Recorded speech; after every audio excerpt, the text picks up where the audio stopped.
ایسو ہمارے خدا یسوع مسیح کا فضل ہمیشہ ہم سبوں کے ساتھ ہوتا رہے۔ حکم کیا ہے؟ آئین کیا ہے؟ شریعت کیا ہے؟ دستور کیا ہے؟ اکثر ہم جانتے ہیں کہ ہمارے خدا نے ہمیں حکم بھی دیے، آئین بھی دیا اور شریعت بھی بخشی۔ خداوند نے ابتدائی سے آدم کو حکم دیا، کاہن کو حکم دیا، نوح کو حکم دیا، ابراہیم کو حکم دیا، اور یہ سلسلہ جاری رہا۔ اور پھر خداوند کے اکلوتے بیٹے ہمارے خدا یسوع مسیح نے بھی ہمیں حکم دیا اور کہا کہ میں تمہیں ایک نیا حکم دے گا۔ حکم دینا یہ خداوند کا وصف ہے، ایٹریبیوٹ ہے، اور حکم جو ہے وہ بنی نوع انسان کو دیا جاتا ہے۔ اکثر ہم اس بات پر غور کرتے ہیں کہ حکم سے مراد یہ ہے کہ ہمیں کیا کرنا ہے، ہمیں کیا نہیں کرنا، ہمارے لیے کیا مناسب ہے اور ہمارے لیے کیا مناسب نہیں ہے۔ اور ہم خداوند کے حکموں کے بارے میں، خداوند کی شریعت کے بارے میں، خداوند کی آئین و شہادتوں کے بارے میں محدود ہو جاتے ہیں، اور محدود ہو کر اس پر بحث کرتے ہیں اور کہتے ہیں کہ یہ باتیں پرانے عہد نامے کے لیے تھی، یہ باتیں نئے عہد نامے کے لیے ہیں۔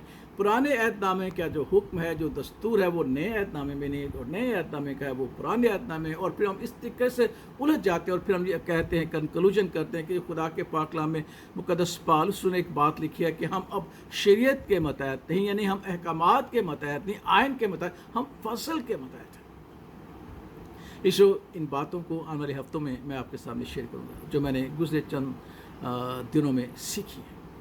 آج جو سب سے پہلی بات ہے کہ حکم کیا ہے، اس پر ہم غور کریں۔ شریعت کیا ہے، آئین کیا ہے؟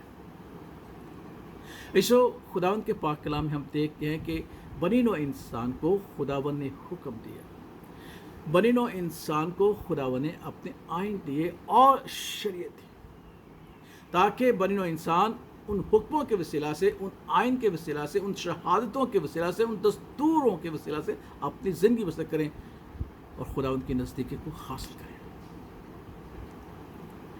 اگر آج ہم اس بات پر غور کریں جو میں نے سیکھی ہے، تو شاید ہماری زندگی میں خداوند کے حکموں کی، شریعت کی اور آئین کی جو ہے قدر بڑھتی جائے گی، اور ہم اسے زیادہ سے زیادہ اپنی زندگی میں استعمال کرنے کی کوشش کریں گے۔ ہم شریعت کو، حکموں کو، آئین کو، احکامات کو، دستوروں کو محدود نہ کریں، لیکن اگر آج یہ بات جو میں نے سیکھی ہے آپ کے ساتھ شیئر کرنا چاہتا ہوں، اگر آپ بھی اس پر غور کریں اور خدا کے پاک کلام کی گہرائی میں جائیں، تو شاید میری طرح آپ بھی خدا کے حکموں اور آئین کو ماننے کے لیے تیار ہو جائیں گے، اور پھر آپ فضل کی بات کو بھی سمجھیں گے۔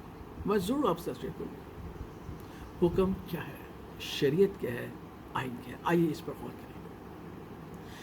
خداوند کا پاک کلام میں سکھاتا ہے، مقدس پالس نے کہا کہ اس نے اپنے ازلی ارادے کو جو مسیح یسوع کے وسیلہ سے تھا ہم پر ظاہر کیا۔ اس نے اپنے منصوبے کو جو اس کے ازلی اراد میں تھا، اس نے مسیح یسوع کے وسیلہ سے ہم پر ظاہر کیا۔ اس سے مراد یہ ہے کہ خداوند کی جو سوچ ہے، خداوند کا جو ارادہ ہے، جو منصوبہ ہے، جو ازل سے ابد تک اس کے ذات، اس کی ذات میں، اس کے وجود میں، اس کی الوہیت میں ہے، وہی ہمیں عطا کرتا ہے۔